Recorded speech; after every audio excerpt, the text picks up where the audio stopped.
আসসালামু আলাইকুম। আজকে আমাদের আলোচনার বিষয় হজের কিছু গুরুত্বপূর্ণ বিষয় বা হজ কিভাবে করবেন।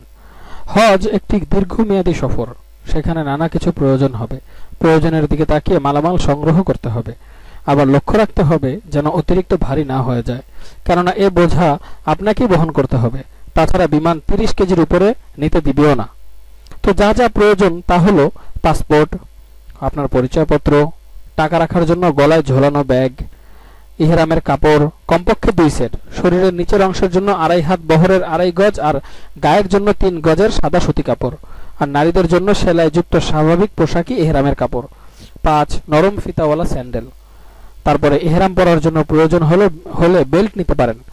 গামছা, তোয়ালে, রুমাল, স্বাভাবিক পোশাক অন্তত 2 সেট, সাবান, পেস্ট ব্রাশ, মেসওয়াক, কোরআন শরীফ, হাদিস শরীফ বা যে কোনো ধর্মীয় বই আপনি সাথে নিতে পারেন।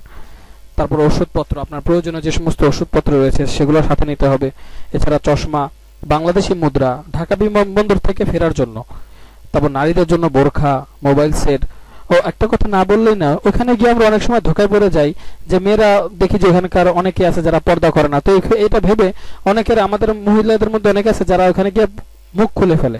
তো একটা জিনিস আমাদের সচেতন থাকতে হবে, একটা মহিলা যখন হজ করতে যায় সেই হজটা তার পুরা জিন্দগির একটা কামাই হয়ে যায়। তো এই হজের মধ্যে হারাম ঢুকে যায় যখন সে মুখ খোলা রাখে। আমাদের আয়েশা রাদিয়াল্লাহু তাআলা আনহা যখন হজে যেতেন তো মাথার উপর একটা কাঠ থাকতো, কাঠের উপর দিয়ে উনি ওনার বোরকার নেকাবটা ঝুলিয়ে দিতেন যাতে চেহারা দেখা না যায়। হ্যাঁ, শরীয়তে আছে যে চেহারার সাথে নেকাবের কাপড় যাতে না লাগে। তার মানে এটা না যে চোখ খোলা রাখতে, চেহারা খোলা রাখতে হবে, কাপড় একটা ঝুলানো থাকবে। এটার জন্য বাইতুল মুকাররমে হজের জন্য মহিলাদের জন্য প্রস্তুতির জন্য এক ধরনের ক্যাপ পাওয়া যায়। ওই ক্যাপটা পরলেই হবে, ক্যাপের উপর দিয়ে নেকাব ঝুলানো থাকলেই হবে। তো এরা আমাদের মনে রাখলে ভালো হয়। অনেকে বলবে যে পর্দা করার ব্যাপার না করার ব্যাপার, না, পর্দা করতেই হবে, নইলে তো হজই হবে না। তো নারীদের জন্য বোরখা, মোবাইল সেট, দেশে গিয়ে সিম কিনে নিতে হবে। সব মালামাল নেওয়ার জন্য সুটকেস, তালা, চাবি সহ ব্যাগের উপর ইংরেজিতে নিজের নাম, ঠিকানা, ফোন নাম্বার, পাসপোর্ট নাম্বার অবশ্যই যাতে লেখা থাকে। তো ঢাকার হজ ক্যাম্প আশকোনায় যে কদিন ক্যাম্পে থাকবেন আপনি শারীরিক ও মানসিক প্রস্তুতি নিতে থাকুন।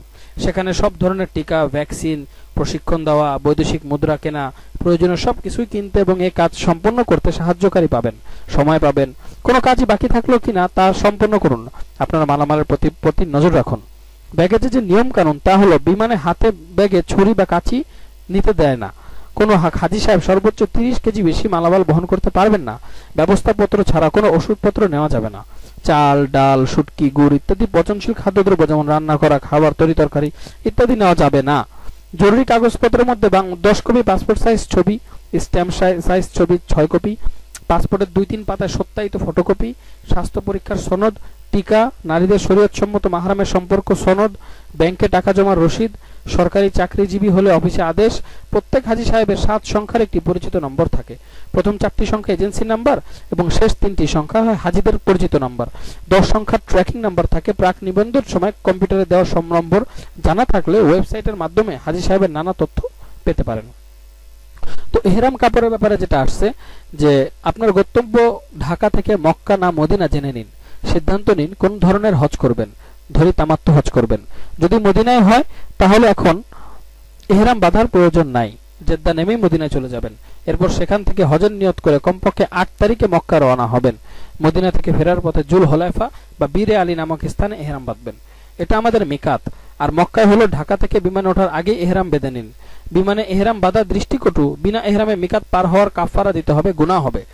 ইহরাম গ্রহণের পর কিছু কিছু কাজকর্ম নিষেধ, যেমন সহবাস করা, সেলাই করা, কাপড় পরা, কথা ও কাজে কাউকে কষ্ট দেওয়া, নখ, চুল, দাড়ি, গোঁফ কাটা বা ছেঁড়া যাবে না, কোনো সুগন্ধি লাগানো যাবে না, কোনো শিকার করা যাবে না, ক্ষতিকর প্রাণী মারা যাবে।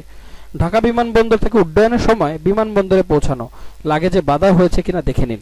কাউন্টারে লাগেজ দিয়ে টোকেন সংগ্রহ করুন এবং যত্র করে রাখুন। জেদ্দা বিমানবন্দরে গিয়ে এই টোকেন দেখিয়ে লাগেজ সংগ্রহ করতে হবে। পাসপোর্ট, পরিচয়পত্র, বিমানের টিকিট, টিকা দেওয়ার কার্ড, টাকা পয়সা, 2-1টি ইসলামী বই গলায় ঝোলানো ব্যাগে রেখে নিতে পারেন। এরপর বিমানে উঠে নির্ধারিত আসনে বসুন। লক্ষ্য রাখবেন অযথা সময় যেন না কাটে। বসে আছেন, ইসলামী সাহিত্য পড়ুন, হযরত ইব্রাহিম আলাইহিস সালাম, হযরত ইসমাইল আলাইহিস সালামের ইতিহাস পড়ুন। এই জ্ঞান আপনার হজকে মজবুত করবে। দোয়া দুরূদ পড়ুন, না হয় ঘুমান, কেননা কয়েক ঘন্টা পরেই আপনাকে শারীরিক ও মানসিক মেহনত করতে হবে। জেদ্দা বিমানবন্দর থেকে নামার পর দেখবেন বিশাল এক হল ঘরে বসার ব্যবস্থা আছে। অবতরণ কার্ড, হেলথ কার্ড, পাসপোর্ট বের করুন। হল ঘরের পাশেই immigration counter. Immigration police visa থেকে ছবি ও আঙ্গুলের ছাপ নিয়ে পাসপোর্ট সিল দেবেন। পাশেই মোয়াল্লেম কাউন্টার। প্রত্যেক মোয়াল্লেমের নির্দিষ্ট নম্বর আছে। কাউন্টার থেকে জেনে নিন তার অধীন কোনো হাজি এসে পৌঁছেছেন। লাল সবুজ পতাকা অনুসরণ করে বাংলাদেশ প্লাজায় যান। একটি তথ্য জেনে রাখলে ভালো অনুভূতি জাগবে। আপনি যে টার্মিনালে বসে আছেন, চমৎকার এই টার্মিনালটির স্থাপিত আপনার এক ভাই, একজন বাংলাদেশী, জনাব ফজলুর রহমান, যিনি MFR খান নামে পরিচিত। হজ টার্মিনালে বাংলাদেশের প্লাজায় আছেন, বসুন, অপেক্ষা করুন। বিরক্ত হবেন না, চেঁচামেচি করবেন না, এখানে সময় লাগবে। সেখানে অজু করা, নামাজের জায়গা সবই আছে। নফল নামাজ পড়ুন, দোয়া করুন, তালবিয়া পড়ুন। প্রতি ৪৫ জনকে নিয়ে একটি বাস মক্কার উদ্দেশ্যে রওনা হয়। আপনি কবজি বেল্ট দেওয়া হবে, হাতে পরে নেবেন, যাতে মোয়াল্লেমের নম্বর লেখা থাকবে। বাইরে বেরোতে সবসময় কবজি বেল্ট ও পরিচয়পত্র গলায় ঝুলিয়ে রাখবেন।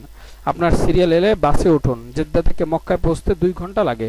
তালবিয়া পড়ুন, দোয়া দুরূদ পড়তে থাকুন। বাস আপনাকে আপনার জন্য বরাদ্দকৃত হোটেলের সামনে নিয়ে যাবে। মক্কায় হোটেলে পৌঁছার পর কিছুক্ষণ বিশ্রাম নিন। নামাজের ওয়াক্ত হলে আদায় করুন। এরপর দল বেঁধে উমরা সেরে আসুন।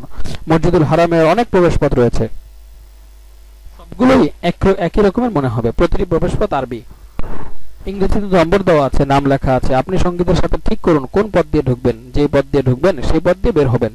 তাওয়াফ করতে গিয়ে সঙ্গীদের কেউ হারিয়ে গেলে তিনি ওই নির্দিষ্ট প্রবেশ পথে এসে অপেক্ষা করবেন। এখানে জুতা রাখা নিয়ে একটি সমস্যায় পড়তে হয়। সবচেয়ে ভালো হয় জুতা রাখার সময় ব্যাগের সাথে রাখুন, অথবা জুতা রাখার জায়গা রয়েছে সেখানে রাখে নম্বরটি মনে রাখুন।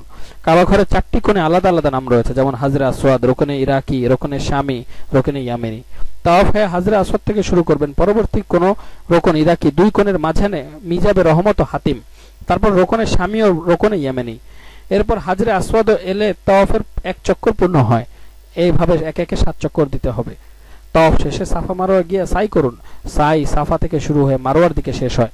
এভাবে 7টি দৌড় সম্পন্ন হলে একটি পূর্ণাঙ্গ সাই হয়। মাথার চুল চেঁচে বা ছোট করবেন।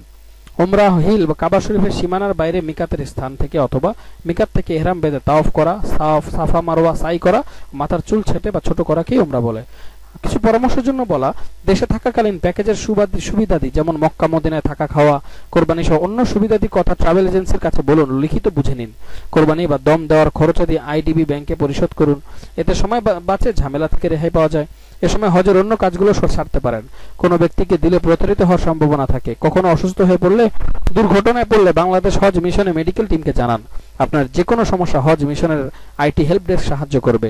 তওয়াফ, সাই করা সহ অন্যান্য প্রত্যেকটি কাজই একটি ইবাদত। অতএব অহেতুক কথা না বলে কেবল ছবি না তুলে দেওয়ার দুরূদ পড়তে থাকুন। ট্রাভেল এজেন্সি আপনাকে যে সুবিধাদি কথা বলেছিল, মক্কায় গিয়ে তা যদি না পান বাংলাদেশ হজ মিশনকে জানান। সৌদি ওয়াজারাতুল হজ মন্ত্রণালয় বরাবর লিখিত জানান। মক্কার মধ্যে অনেক ঐতিহাসিক স্থান আছে, যেমন হেরা গুহা, সাওর পর্বত, জান্নাতুল মাআলা, মসজিদে জিন, মক্কা জাদুঘর, গিলাফ ইত্যাদি ইত্যাদি। মদিনায় মসজিদে নববীর মধ্যে রিয়াজুল জান্নাত, জান্নাতুল বাকি, উহুদ পাহাড়, খন্দক স্থান, অনেক জায়গা রয়েছে। তো দেশে ফেরার সময় মক্কা ও মদিনায় সেটিং চেক হয়। মালামাল নির্দিষ্ট কাউন্টারে জমা দিয়ে টিকিট সংগ্রহ করুন। হজের সময় লক্ষ্য রাখবেন, হজের 5 দিন বা আরাফাতের মুজদালিফা মিনে অবস্থান করতে হয়। তাই হাতে ব্যাগে অন্যান্য জিনিস সাথে এক সেট ইহরামের কাপড় রাখবেন। মক্কা থেকে মিনার দূরত্ব 8 মাইল। আরাফাত থেকে মুজদালিফায় প্রায় 9 কিলোমিটার। মুজদালিফা থেকে মিনার দূরত্ব প্রায় 5.5 কিলোমিটার। এসব জায়গায় ভ্রমণে আপনি হেঁটেও যেতে পারেন, অনেকে করেও তাই। আপনার সাথে ম্যাপ থাকলে হারানোর ভয় কমবে, বুঝে শুনে চলতে পারবেন। ছাপানো মক্কা, মদিনা, মিনা, আরাফাতের মানচিত্র পাওয়া যায়। মানচিত্র দেখে চললে কোনো ভয় থাকবে না। মোয়াল্লেম অফিস থেকে মোয়াল্লেম নম্বর এবং তাবু নম্বর দেওয়া কার্ড নেবেন, যত্নে রাখুন। মিনায় জামারা থেকে আপনার তাবু থেকে মসজিদুল হারাম যতই দূর হোক না কেন ঘাবড়াবেন না। কার্ড দেখাবেন, ম্যাপ দেখে চলবেন, কাউকে জিজ্ঞাসা করবেন, পেয়েই যাবেন। আরাফাতের অনেক প্রতিষ্ঠান বিনামূল্যে খাবার দিয়ে থাকে, সেখানে ধাক্কাধাক্কি হয়, সাবধান। মিনায় চুল কাটার লোক পাওয়া যায়, নিজেরা কাটার চেয়ে তাদের দিয়ে কাটলেই ভালো হয়। তো পবিত্র মক্কায় কাবা শরীফে বিভিন্ন জায়গায় দোয়া কবুল হতে হয়, এখানে দেওয়া আছে।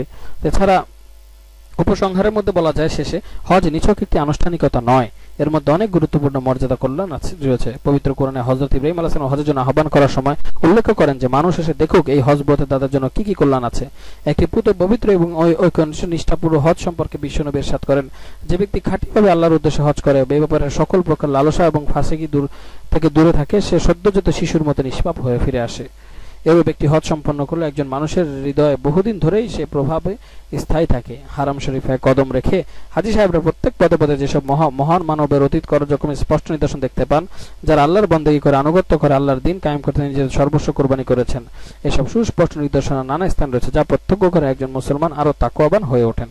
তো আজকে যে পরামর্শ ছিল এগুলো আপনি নিজেও ঠিকমতো পালন করবেন এবং ভিডিওটি সবাইকে জানিয়ে দিন, ছড়িয়ে দিন। ইনশাআল্লাহ আপনিও নেকির ভাগীদার হবেন। আসসালামু আলাইকুম।